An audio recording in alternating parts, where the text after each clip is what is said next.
Welcome to Men Talking Mindfulness with co-hosts John McCaskill and Will Schneider.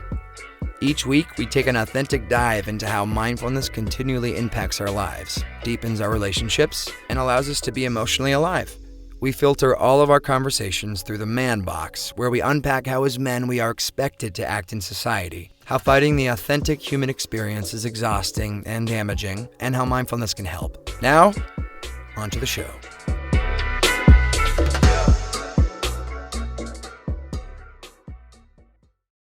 All right, we are live. What's up, everybody? It's Will Schneider here with my brother from another mother, John McCaskill. Welcome back to Men Talking Mindfulness. We are excited for today's discussion and recap episode from episode 10, where we brought in Ed Adams and Edward Fronheim, and we discussed their book, Liberating Masculinity.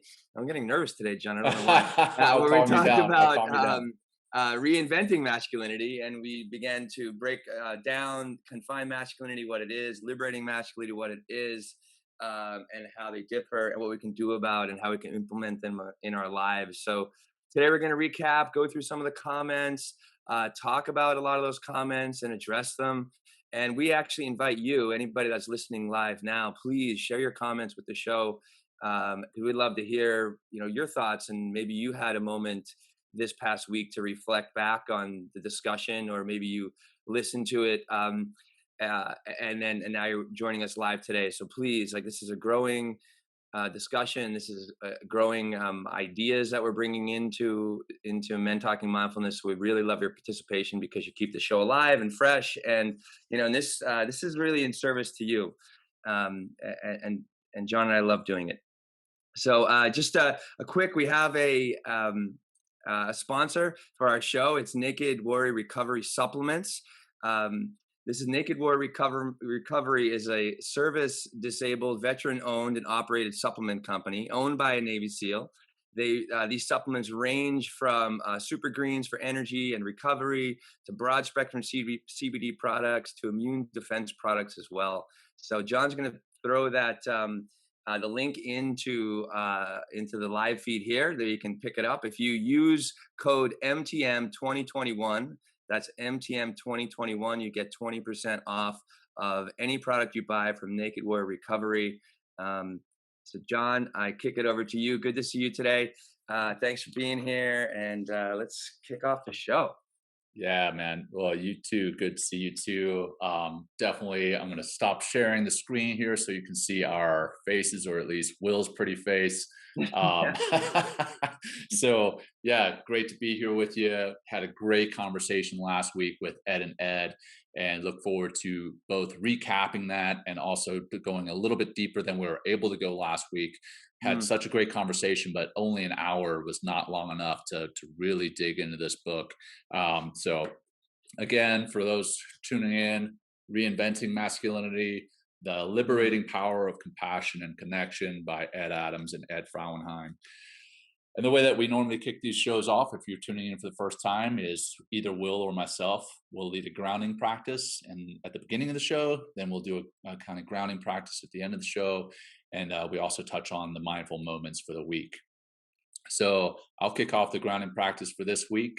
If you're comfortable while you're watching or you're listening, hopefully you don't do this in your car while you're listening. Yeah, don't close your eyes and drive your eyes closed. But maybe just tune into my voice, and try to relax. So we're just going to do some simple box breathing today. Nothing super complex, just nice box breathing. What we'll do is get into a comfortable position. If you're able to, get into a seated position, back straight but not stiff, and feet grounded on the floor, hands on your lap. I like to do them open with my palm up in my lap. And then I close my eyes. If you're not comfortable doing so, just lower your eyelids or look somewhere between 5 to 8 feet on the ground in front of you. And then just bring your attention very intentionally to the physical sensation of breathing, what that actually feels like. And we'll start by breathing out all our air. Breathe in for 4. Hold for 4. Out for 4, 3, 2, 1. Hold for 4. In for 4. Hold for 4. Out for 4, 3, 2, 1. Hold for 4.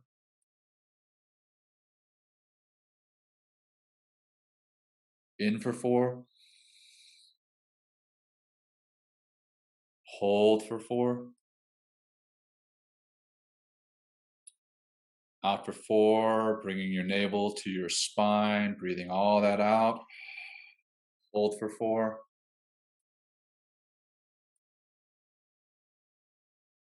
In for 4, last one. Hold for 4. And out for 4, 3, 2, 1, and hold.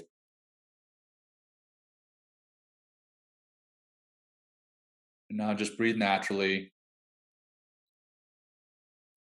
Again, paying attention to the physical sensation of breathing, noticing where the air is entering your body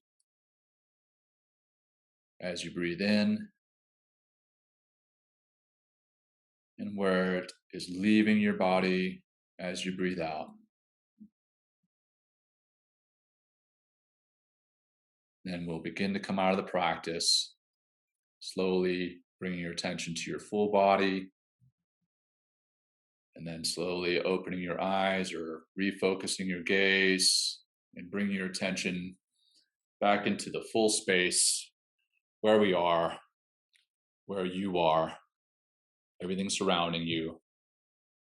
And that's, again, for those of you who are joining us for the first time, very simple practice called box breathing. You can do that anytime, just about anywhere, and that can really help to calm you down. Will, you seemed a little amped up. Normally it's me that seems a little amped up at the beginning of the show. Hopefully, Thanks for hopefully that noticing, calmed John. you down. Now I'm more embarrassed. I'm kidding. I'm just kidding. No, man, you're good. You're good. Well, cool. Well, let's talk about mindful moments for this week. I'll turn it over to you, man. How was your week? What was an experience for you that you'd like to share, that you feel comfortable sharing with the group? And we'll go from there. Yeah, thanks. I have two actually. I'm really mindful of the days getting longer and there's more sunshine in my life. Yes. I know it doesn't sound like it's much, but I'm in the Northeast. I'm in New York City. The winter can be long, especially with quarantine. Like, I really didn't go anywhere. I just stayed home. I walked around my block like once a day. So that's exciting. And plus, it's this Sunday is daylight savings time, so we actually gain an hour. Like, amazing. Yeah. And I'm Love really it. proud of my nephew. He's 20 years old. He's a Marine. He's stationed in San Diego. He's going on his first deployment, John. He's going to Japan.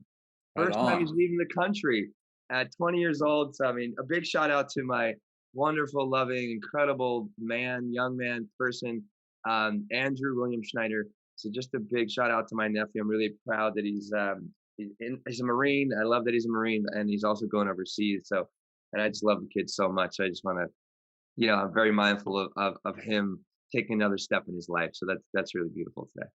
Nice, man. Yeah. Well, my mindful moment, normally they center around my family, and I had several this week around my family, but I want to change it up a little bit. You and I, Will, earlier this week, we were talking about Wim Hof and Wim Hof breathing, and I've got some friends who are big Wim Hof fans. And yesterday it was, I don't know, 20 something degrees outside, and I was about to take my kids to school, and I ran out to turn the car on because we don't have any remote start cars. So I ran out to turn the car on, and I ran out in my t-shirt and my shorts to start the car. And I was like, holy shit, it's cold. And then I was like, hey, you know what? Just bring my attention to my breath as I was running out there. And I focused on nothing else but my breathing, literally in and out, just taking nice, slow, long, intentional breaths.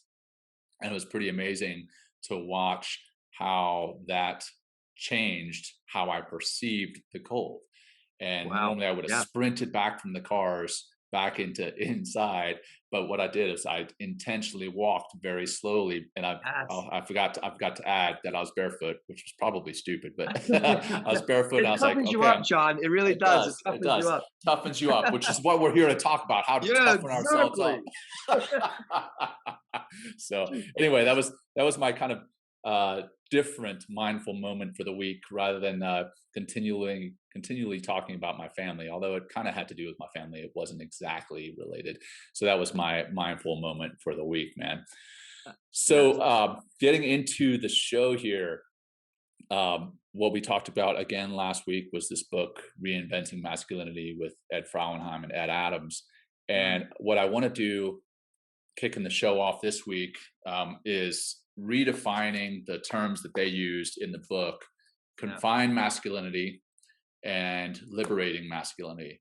And they were very explicit about their not using the term toxic masculinity. They only used it once in the book, and it was really to talk about the term more Mm, so than toxic masculinity itself. And I believe most people appreciated the new term, confined masculinity, than liberating masculinity. And one of our guests actually used another one. I'm scrolling through our notes here. What was the partial. term? Partial masculinity. Yeah, partial masculinity. Right. Great term. I love that. Yeah. Yeah. But just to redefine how they use these terms: confined masculinity, reading from the book, page 2, it says, Mm, confined masculinity refers to a set of attitudes, values, and behaviors that define how men should show up in the world. It is a constrained conception of masculinity, one in which men tend to define themselves as playing just a few dominant roles. That's key, just a few dominant roles: yeah. the Yeah. protector, the provider, and the conqueror. The confined nature of masculinity also applies to how, where, and for whom they play these roles. Confined men almost exclusively see themselves as being in competition with others. They believe they need to demonstrate physical courage and project confidence. And I say project confidence because right after that it says project confidence, however false. So a lot of the time that false confidence that we're projecting, or rather that confidence that we're projecting, is false. And Will and I talk about false bravado quite often. Yeah. Continuing reading, they also concentrate attention on exterior markers such as physical strength, financial success, and social status. Less attention is paid to interior matters like emotion and spirit. As for the whom portion of this, confined men tend to restrict their efforts as protectors, providers, and conquerors to serve a relatively tight circle: themselves, their immediate families, and a limited number of others, which I thought was pretty powerful. I went back and Yeah. reread that again and highlighted some of the key terms in there. I mean, that really does show you how, as the traditional man, we are confined, and that's the Right. partial. I like that partial masculinity that Right. we had before. That's a great one. But then the next term, liberating Yeah. masculinity. Well, John, let me just say, like, I think it's Yeah, please interesting that jump in. that definition, like, how they use the word restrict, tight, few, false bravado, dominant, like, I think it's just really interesting that, the language around that it's all, I mean, I feel just hearing that definition, I feel like I'm in some sort of straitjacket. Yeah, You know what I mean? $100%. I'm like, I'm literally confined, and just like, I only have a limited way of a few limited options of how I should be as a person. So Right, thanks for reading that. That's great. right. Yeah, I'm only looking away from the screen here because I try to bring up the LinkedIn live feed um, I got it on here. my Good. computer, and I've Yeah. only got it here on my phone. So anyhow, so going back to liberating masculinity, let's see, page 7 in the book. Okay.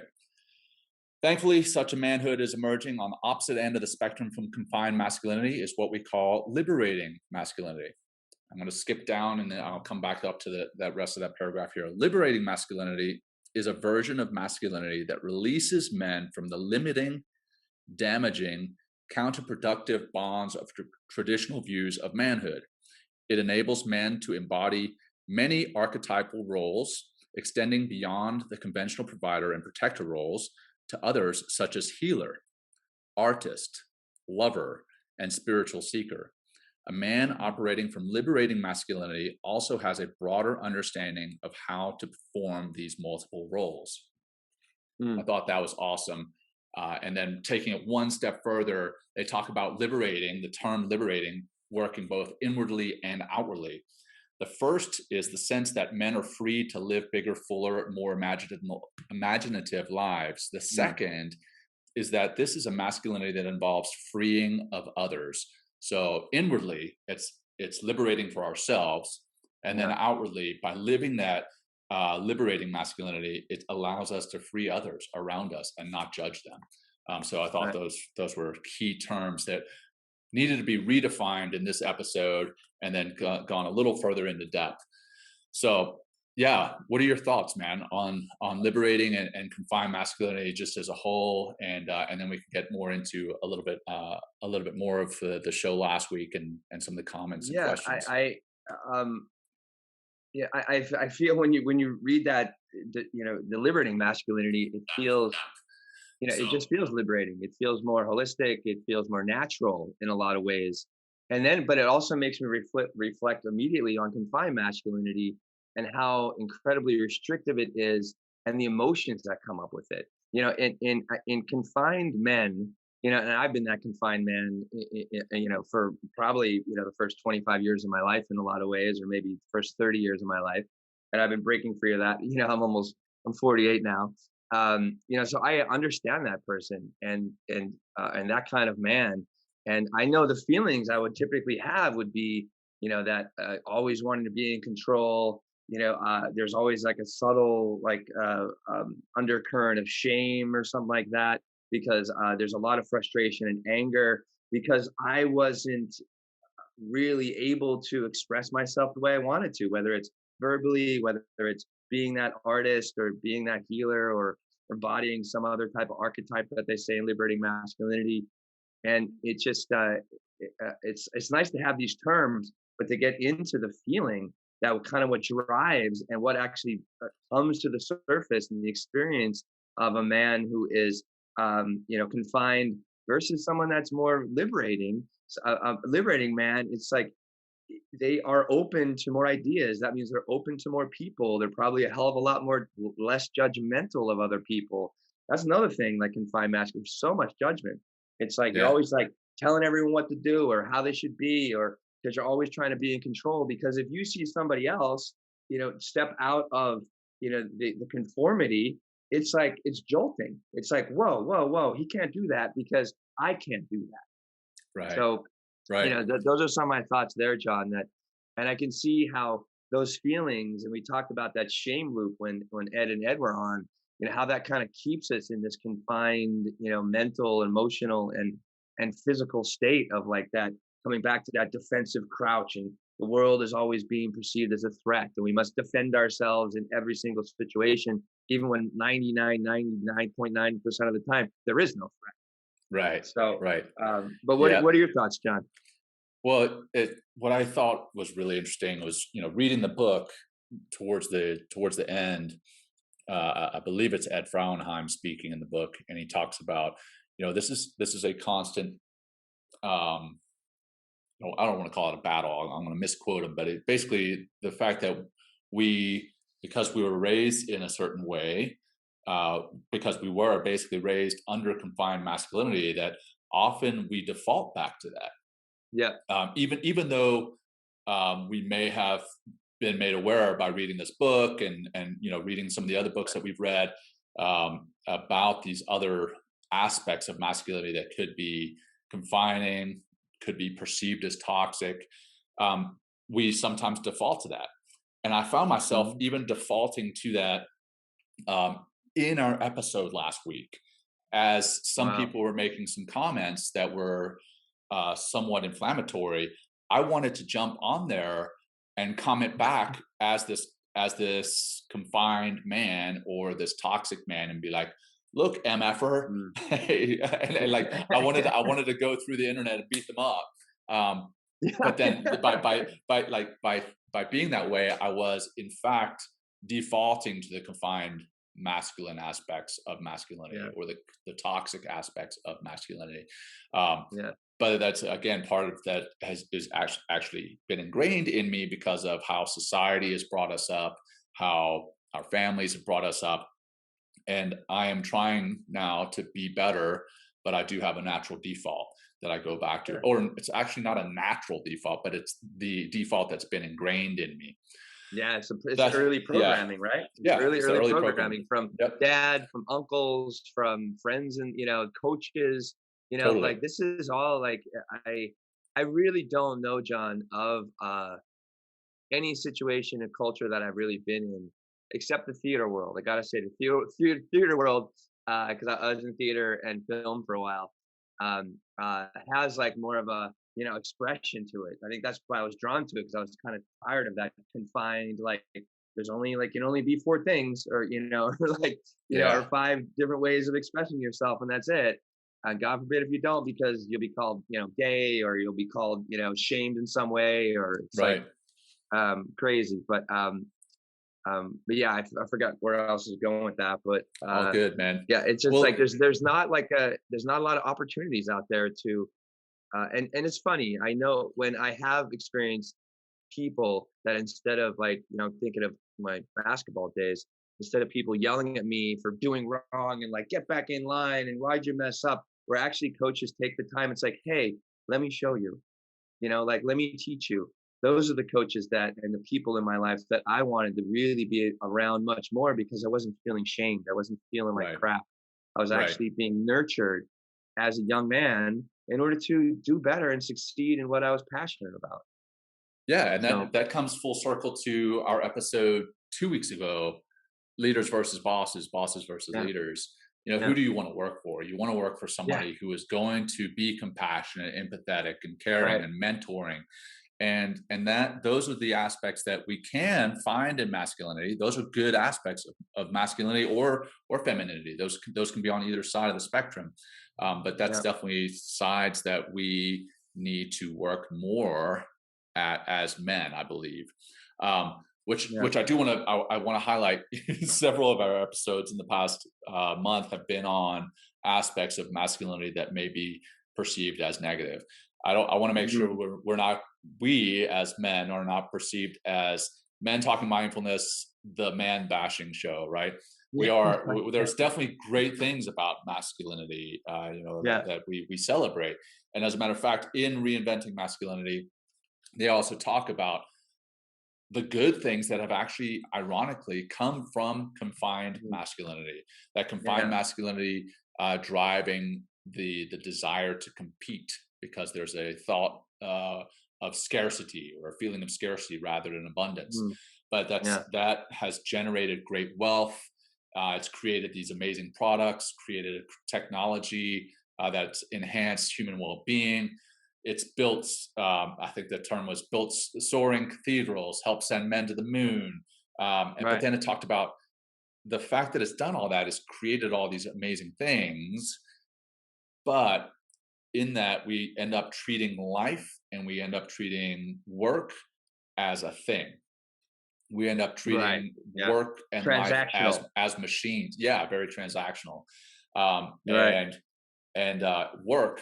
This comes to that Harvard Business Review article that you and I have been talking about this week. But mm, it all comes down to work being like a machine and the people in that workspace being like cogs in that machine, right, and rather than actual people. And that right, actually leads me to another excerpt from the book that I want to read. Let's see, page 5 here. yeah, So I'm with you. it's on, yeah, it's on confined masculinity in the 21st century, and there's just a couple of spots here. It says confined masculinity no longer works at work. Most companies feature hierarchical structures and impersonal practices that mimic traditional masculine values, but this approach is proving to be incompatible with our increasingly complex, globally integrated economy and with growing attention to the well-being, especially this day and age with the pandemic as it is, the well-being of people and the planet. Get this is crazy.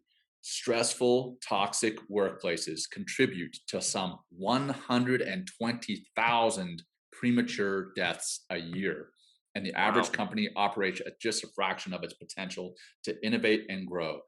Organizations increasingly expect leaders and other employees to demonstrate traits like empathy, curiosity, and collaboration, which Mhm. that obviously is not happening in confined masculinity. There are good Mhm. aspects of it, that competition fosters competition, but a lot Yeah. of the time, competition is not what you need. You need collaboration, you need empathy, Right.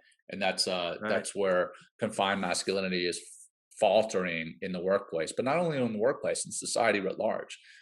So Yeah. I just want to bring that to the attention, and then maybe we could go through what. Go ahead. Go ahead. No, no, no. I actually wanted to mention, uh, you mentioned a few times over yesterday in our text and today you mentioned this man bashing. It's like, that's not what we're doing at all here. Like, Right. I mean, zero. And like, uh, I mean, I think it's like, if we're going to, if you look at the history of humankind, in order to get to another place, so things always had to break. Things had to change. We need to deconstruct in order to reconstruct something great. And Hmm. I feel like that's where we are with men talking mindfulness and these topics. Is we're just trying to create awareness, and it's very confronting. Like we have a lot of comments of hyper and confined men that are very triggered when we talk about shame, when we talk about other aspects of masculinity that are not typically rewarded, like we talked about, like we've been talking about. And if we're going to make some change, like we're going to have to get a little deep, get a little uncomfortable, because that's where it is. It's like in order to change, we must go down and lean into the discomfort, right? Find ourselves there and look for another way out. I think it's really key in their book as well. They talk about a lot of this, and what we're talking about is starts in the imagination, seeing yourself functioning differently, seeing yourself being more compassionate, being more empathetic, letting go of control, stepping back, being a follower instead of a leader, letting go of control, and just taking a moment and just taking in a grander view instead of trying to impress your way of doing things, and it has to be my way or the highway. And, Right. and how much continual frustration does that bring up to you into your life in those moments? Right. Because it's never going to, what you want, right, is never going to be exactly how it's going to be in the real world. There's a natural requirement of flexibility. It's everywhere. Flexibility. It's in the trees. It's in all the plants. Right. It's in the natural structures that are around us. Is Right. flexibility, because anything that's too rigid breaks.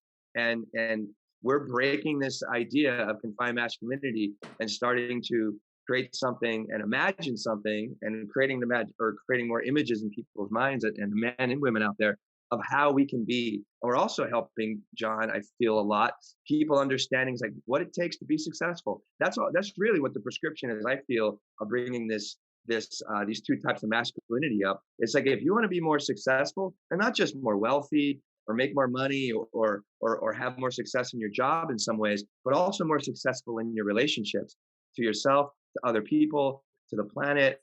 Like, Yeah. that's where this stuff is going to take us. I mean, and it's just Yeah. been proven. It's like, how much research do we need to read, or how many experience do you have to have when you just step out of that confined masculinity man box, just for a moment, of how life can be like, wow, I didn't know it could feel like that. Right. So Right. it's Oh like, man, yeah, that makes me think about this one other passage in here, and this I think this may be the last passage that I read from the book, but there's this awesome example. So a lot of people are like, oh, right. I'm not confined. I'm not confined. Well, this really interesting round table experiment. So imagine Yeah. imagine yourself at a large round table. Mm. The provider, protector, and conqueror dimensions of yourself are sitting with you as a personal council of advisors. Mm. Now, let's imagine you want to go on a weekend getaway with your friend or partner. You process this idea through the eyes of your provider and protector. Just think about that for a second. You're Hmm. processing this weekend getaway through the eyes of the provider and protector. within seconds, the idea is dismissed. And I could totally imagine this happening at this round table. Sounds like a right? family vacation, John. I'm like, oh my God, back in the day, I'm like, oh shit. Right. I'm just kidding. I'm sorry. Right. So within seconds, the idea is dismissed. You will hear yourself thinking about loss. Your judging and negative internal voices will gladly provide objections centered on time and money and how some work projects are coming due that need your full attention. Goodbye, pleasure trip. That happens all the time to me. That literally happens all the time. Like I'll be like, hey, my beautiful bride, she'll go and do pleasure trips, and they're fun for her.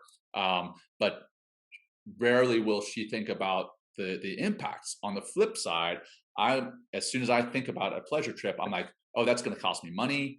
That's going to cost me time where I could be making money. That's going to cost me blah blah blah. I go through all this stuff, and and I instantly talk myself out of the trip. Funny enough, my high school cross country and track coach, he's having the track at my high school dedicated to him, not next Friday, but the following Friday. So some of my friends were like, hey, John, you should come visit. You come for the dedication. And first thing that jumped up into my mind is like, no way, I'm too busy. I've got too much going on. I don't have time. I've got to be here for my family, blah, blah, blah. And then, you know what? I was like, you know what? F it. I'm going to go. Which leads me into the second part of this scenario. Now, I swear, I think this part of this book is actually what convinced me subliminally to take this trip. I'm sure, John, so, right? Expanding your mind. Now reimagine this scenario with an increased number of advisors at the table would be your king, visionary, benevolent warrior, artist, healer, lover, poet, magician, politician, adventurer, shaman, sage, and comic selves. Also present is your little boy, the little boy version of yourself. And let's not forget the shadow parts we all hide from others, like your saboteur and your angry warrior. So you bring in all these other advisors, and the adventurer suddenly starts planning the trip while the benevolent warrior figures out how to afford it. And I swear that right there is what inspired me to want to go on this trip. But it's a really interesting little study, right? Hey, are you confined or not? Go through that little experiment and analyze which way would you have gone? Would you have said, no way am I taking any time off for myself?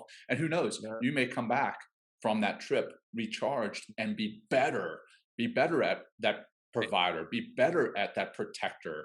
And it's just a really interesting, I don't want to call it a case study, but experiment to check whether you are living as a confined man or whether you're liberated. So anyway, and what I was gonna say, John, like that, like, you know, I keep coming back, or in my mind, I'm like, okay, how do we get men to move, you know, in a more liberating direction? And that what you mentioned can be a fantastic exercise. Take yourself away for a weekend. You know, leave the work at home, forget about the checkbook and all that kind of thing, and do something like it's that. What's helped me, John, become more liberated is taking those moments for self-care. Taking time to step back, to reflect, to go on the inside, to learn more about myself. And when I take myself out of, you know, the way I typically do things, or the confined, restricted, masculine norms, and I try something different, a whole new place opens up for myself, emotionally, mentally, physically. It just helps me to be to understand how I can be and what it is to be more well-rounded.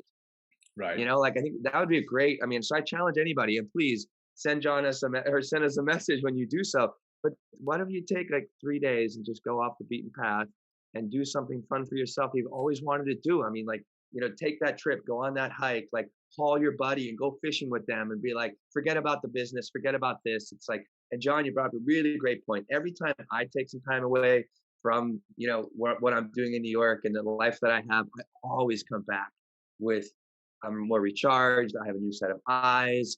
I'm able to see things more clearly, and I treat everyone better.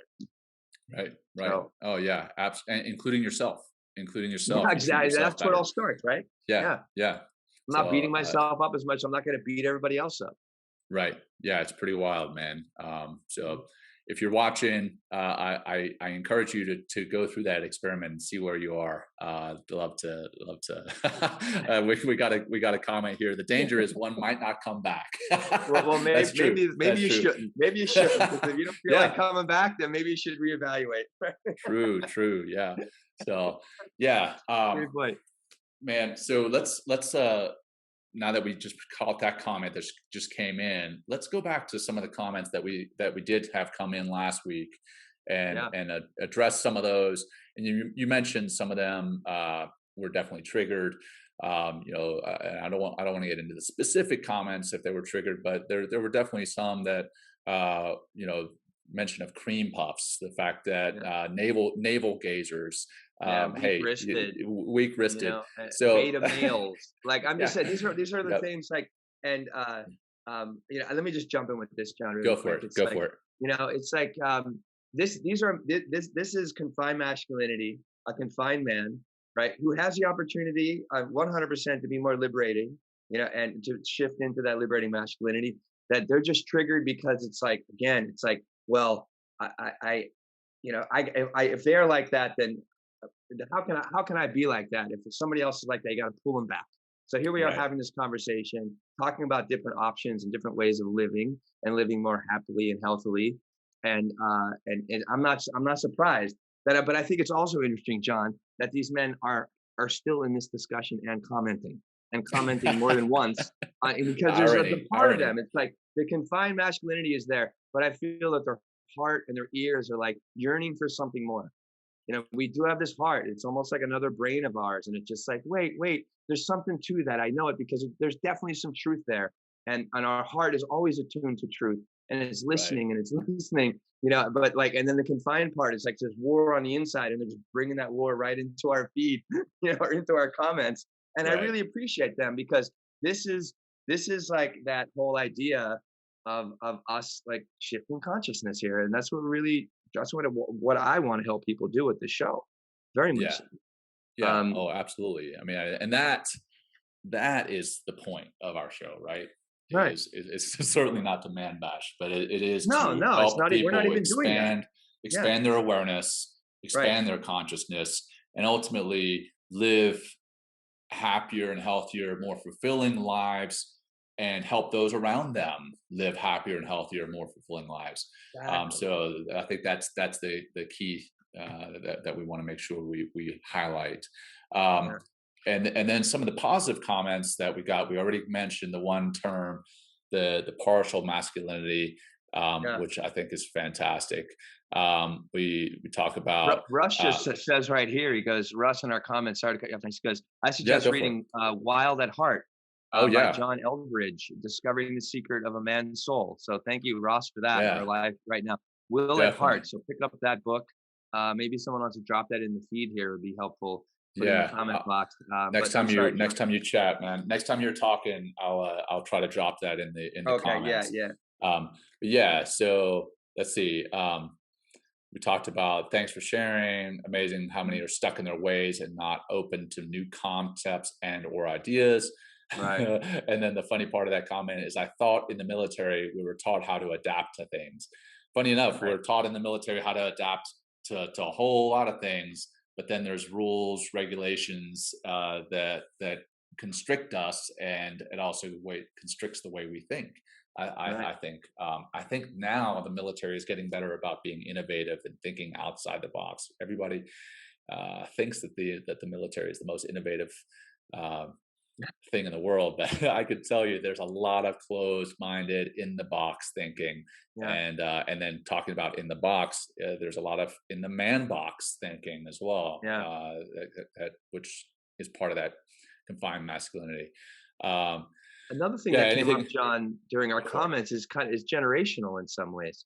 Yeah, I think a lot of that, uh, those confined constructs, because I know my father. I mean, and a lot of my uncles, and a lot, even like the men in my generation back in Pennsylvania, still live very strongly to the confined masculine concepts, like very, yeah, very, very, very strongly. And I feel like, talking about innovation in the military, I feel a lot in our society, and that's, I mean, we're a byproduct and kind of on the frontier of trying to change this paradigm. And there's going to be a natural resistance because we're going against an old way of doing things. And as a species, typically, and as a human species, I guess, we're definitely we're less inclined to change because we have this machinery, and one of the biggest pieces of machinery or is habits. And if we're always doing the Yeah. same things all the time, right? And it's always been working for us. I'm fed. I have my lights on, right? I'm in a safe place, right? And that could be enough for some people, and that's enough for confined masculinity men to just live that kind of life. Just show up, do your duty, shut up, don't cry, and just go back to work on Monday. And Yep. it's just like, whoa. Like, so I feel there's also, it's what we're running up against, that the new is coming in, and it's pressing up against the old way of doing things. Or having this turmoil in the middle, and that, honestly, John, we are really trying to sort out, creating Right. this space for people to just show up as you are. Please make your comments. I love hearing this cream puffs and limp wristed, that kind of stuff. I really do, because it gives me, because I get to know where you are, those people that make those kinds of comments. And then we can do the work, we can read more books, bring more guests on, so we can help you just take that one step, that one little vacation, in order to Right. get out of that box and be like, whoa, there is a whole nother world out here. So, Yeah, man. And one of the things you said there is that, people think, hey, we've always been this way. This is the way it's worked for years. This is the way it's right, worked for eons. This is the way it's worked for all of humanity since we've been around. And right. another thing that's really interesting in the book, and in another book I've read, Guns, Germs, and Steel, talking about how we went from being hunter gatherers to Mm, becoming agricultural societies. And once agriculture started, that's when we started building communities. That's when we started building cities. That's when a lot of things changed. And specifically in the book, it talks about hunter-gatherer societies. They were more social. They were more yeah. caring. There was less competition. Everybody Mm, contributed to the provider. So men and women equally were providers. mhm, Men and women equally were protectors. And then mhm. and then when agriculture came about, and I think specifically they talk about the animal pulled plow, and I probably used the wrong term there because I'm not a farmer. But the fact that the plow would could cause miscarriages among pregnant women. So at Oh, that yeah, time, of course. when the plow came about, Mm, men started plowing the fields. Women started cooking the food and started being more domesticated, and that's where a lot of things changed. I mean, and not just female versus male, feminine versus yeah. masculine. I don't want to say versus. I did use versus, but I just misuse of term there. But anyhow, the society writ large changed. Another fascinating read is Guns, Germs, and Steel, and how things, Okay. depending on where you live geographically in the world, when the hunter gatherers stopped being hunter gatherers, the Mm, agriculture was more advanced, and because agriculture was more advanced in certain areas, certain latitudes and longitudes, those societies advanced faster, and the way that they advanced changed things. Sorry, I'm getting sidetracked, but yeah. bottom line is we have not always been this way. We have not No. always been this way, and we were Mhm, successful as societies as prior to the new, relatively new roles of men and women in the world. We were mhm. successful. We were caring. We were not as competitive. So Right. just an interesting way of looking at things from another perspective. We have not Well, always it's been like this way.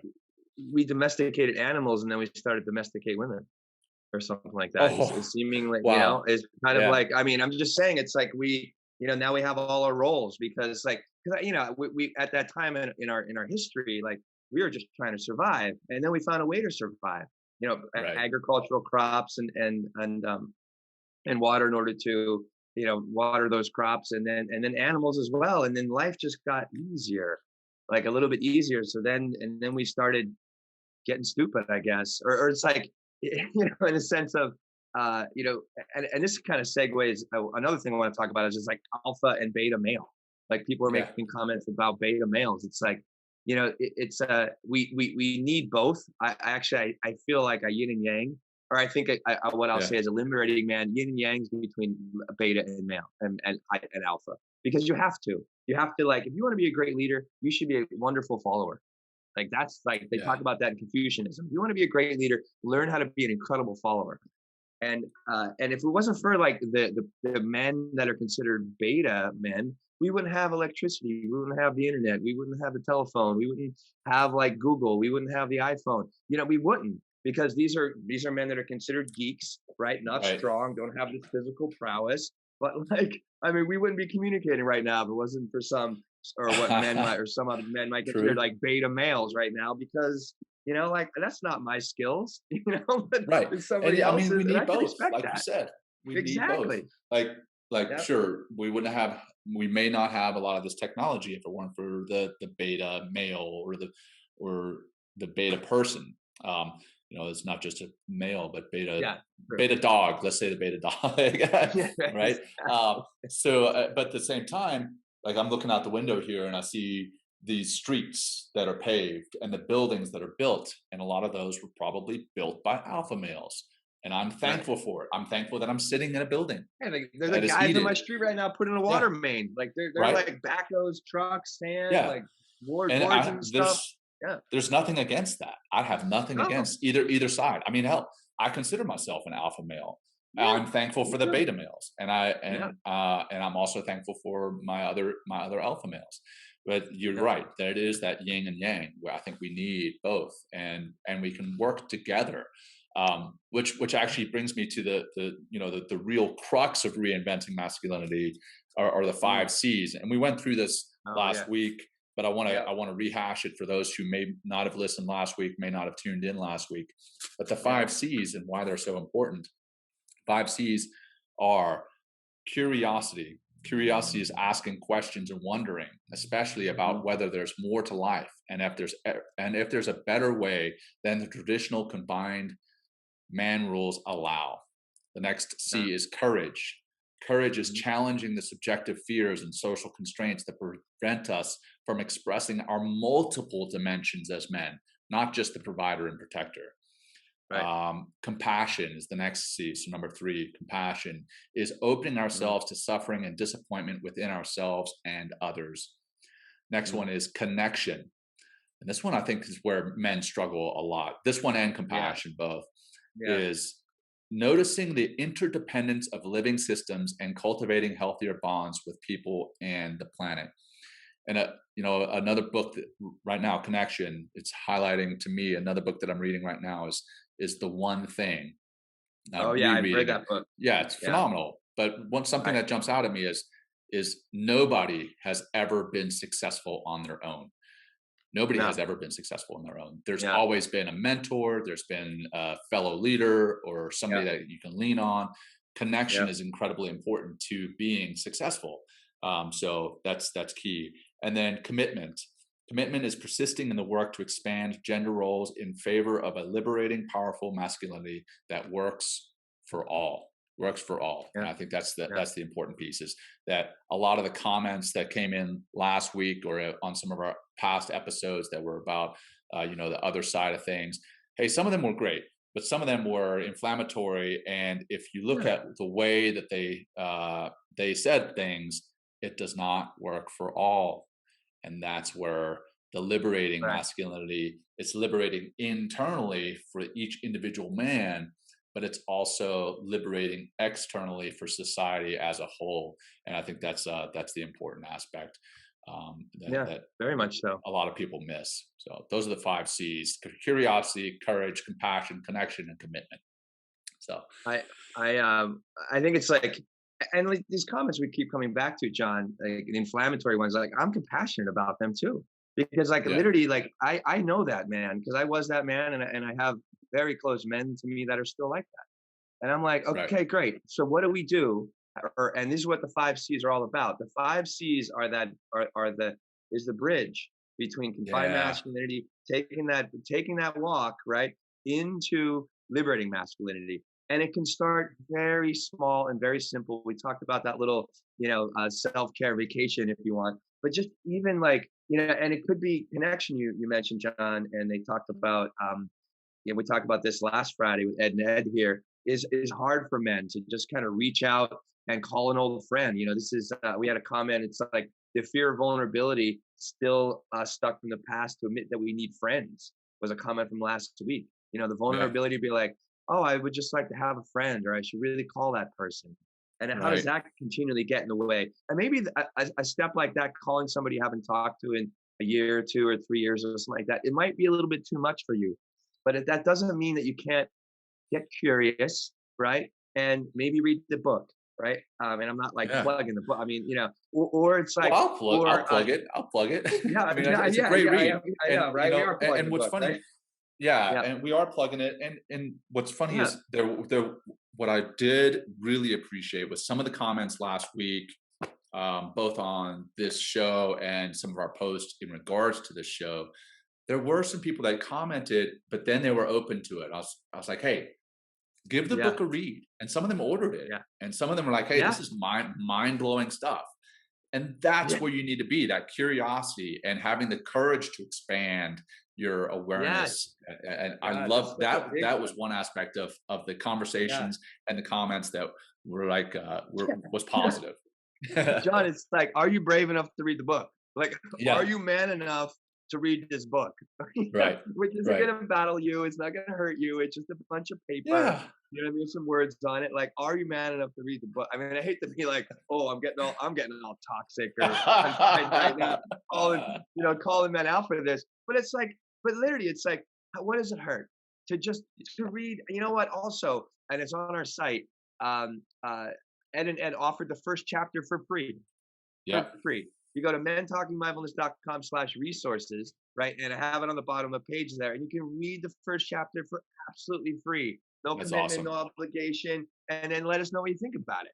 Yeah. So it's like that could be that step of curiosity, John, that starts to a whole cascade of events. You begin to walk across that bridge and understand and begin to feel the incredible power and peacefulness in liberating masculinity. It's there. Right. It's there. Right. Like this is a guide. This is a guide. I'm getting really passionate right now, I John. I don't love know it. what's going on. I love it, man. You're getting fired up. I am getting fired up, right? So, Yeah. oh yeah. So we have it at the top of the page. Lindsay's here helping I us out, see that. Right and it's on. right there now as well. But read this book, or we're gonna have Tony on in a couple weeks, talking Yeah. about the man box, which is I a got whole that book nother. here. We're gonna talk about women and violence against women and Here we go. objectification of women when he comes on. Yeah, there's Tony Tony. Porter. There he is, man. This guy Yeah. is bomb. I Yeah. And love this guy, and he has it a is great TED another talk. I'm sorry, go fantastic ahead, TED John. talk. It is another completely different angle of masculinity. It's not so much the toxic masculinity, but it is living in that man box that we've covered before. And Yeah. very excited to have him on the show. Great read, short, easy read, breaking Yeah. out of the man box right there. Tony Porter. It's a little uncomfortable, John. Is sometimes I'm like, oh my god, Oh, like dude, that's like me. some of the That's me. comments It's like, oh and shit. situations, like Yeah. he is Mm. very open and vulnerable about it, and it's man, and his story of him growing up and Oh. seeing certain things. I won't spoil the book one, and I won't spoil our show two, but get a if you get a chance, get that book, read it, and start living by it because it's pretty powerful. But Yeah. yeah, we're starting to come to the end of the show here, brother. Any Yeah. last comments or questions that we want to address here from the live Um. audience? Let's see. Yeah. We've had. Mm, we've. Average lifespan shorter than. Yep, that's true. Talking about when we're hunter gatherers, absolutely. We've definitely expanded our or lengthened our lifespan since then. No doubt. Uh, and I keep looking out the window here because I'm working at this co-working space, and apparently I'm the only one here now. And No, there's a it's all guy. good. I'm sorry. Fred brings up a comment here because Yeah. I have to consciously, and this is thank you for this, Fred, because I have to consciously integrate liberating masculinity into the workplace. I'm Mm, embarrassed that I brought a toxic into an interaction with one of my many coworkers. So I guess he's brought a toxic man in. So Fred, just even you being aware, you being a part of this conversation, things are going to change, right? And Yeah. it's like, Yeah. and what I suggest also, bring people into the show, guys. Have them go back and listen to Liz. The 3 episodes we did on For the Love of Men. The 2 episodes that we have here with Reinventing Masculinity. Also understanding boss versus leader. We have a whole what about aggression and dominance. We have a whole episode on that. We have another one with compassion, empathy, and sympathy. So it's like this is an opportunity, guys, and John and I are kind of leading the charge in some ways, but we can't do this alone. Like we invite men in, we invite women in, we invite all people, all human beings into this conversation because it needs to be had. And yes, and I'm glad it's making you uncomfortable, not you, John. I know it's making you uncomfortable too, but It does. yeah, It does a yeah, little bit. it But does it's for me good. It's too. good. Right. It's good because like that's how Yeah. things change when we Right. begin to look and get introspective and also like extrospective in the sense of like looking outside and be like, whoa, that doesn't work. I mean, this Fred's comment right here is he's Right. understanding it's like, whoa, there's like a hyper masculine, toxic, or confined, whatever you want to call them, a partial masculine. It's like, okay, then what do you do with that person? That's a great question. Take him to lunch and I don't know, have a conversation with him and listen to the podcast. But like we're trying to define that as well, like steps to do that. And the fact that you're here and all of you are here and just being curious is where it starts, is where it all starts with just being curious. And then Yeah. finding that courage, which is finding your heart essentially. So thanks, John. This is like Yeah, man. every week, there's just so much beauty coming up and beauty because it's uncomfortable, John. Like I'm a little afraid for Tony to come on. He's like, but the objectification of women, I was like, oh God, that's gonna Yeah. be that's Well, gonna it's be something. powerful, man. Like I'm soon to have 2 daughters. Got one, another one on the Yeah, way.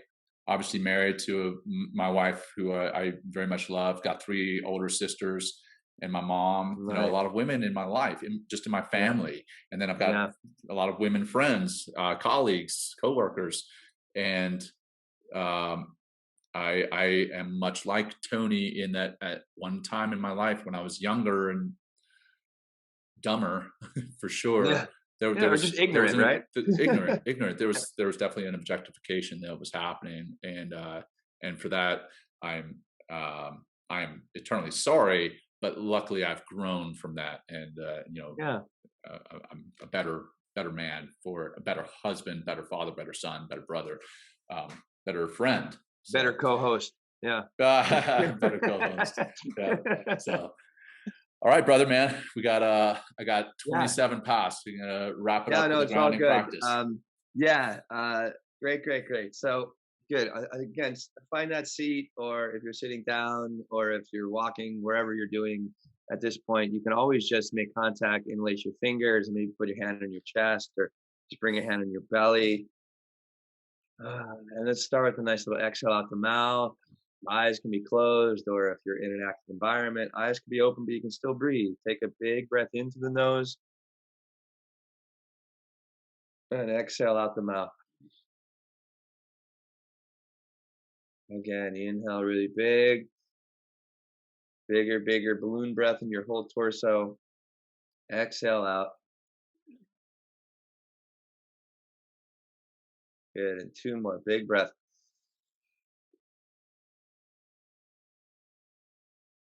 Exhale. 1 more. Big breath. Excellent. Let it go. Just take a moment using your imagination and just one thing that can help you take that first step on the bridge to liberating masculinity. One thing you can do. One simple, simple thing. And this goes, I mean, for the women out there listening, one thing that you can do for yourself if you feel confined in some ways, or another way that you can maybe help another man create a space for them to take that first step. Stay with your breath, to yourself, courageously taking that first step.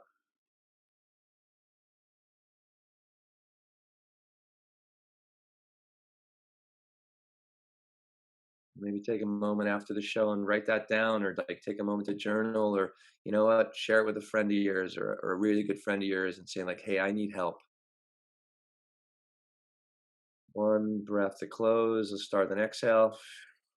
Empty completely out. Feel that emptiness hit the bottom. Take a big giant inhale. More, more, more. And exhale it out. Awesome, awesome. Great. Open your eyes when you're ready. Jon, thank you again. Yeah, man. Wonderful. Thank you, brother. And for listeners, we've got to wrap it up. But when you're listening to the podcast, or if you're watching the show, check it out in podcast format. Give us a like, give us a review, give us a rating. We'd appreciate that. That helps us to get the word out. But yeah, Will, thanks for the show. Thanks for the time. And I love you, brother. And I'm comfortable saying that. Thank you. I appreciate it. I'm comfortable hearing that, Jon. Thank you so much. This is a great way to end the show, Jon. I appreciate that. I love you too. And, all right, man. Talk to you next week. Yeah. Okay. Got you next week. Thanks. All right. Thanks for joining Will and Jon on Men Talking Mindfulness. If you enjoyed the show, please like and share it with your friends and family, and please, we would appreciate a review too. Until next time, this has been Men Talking Mindfulness. Thanks for showing up.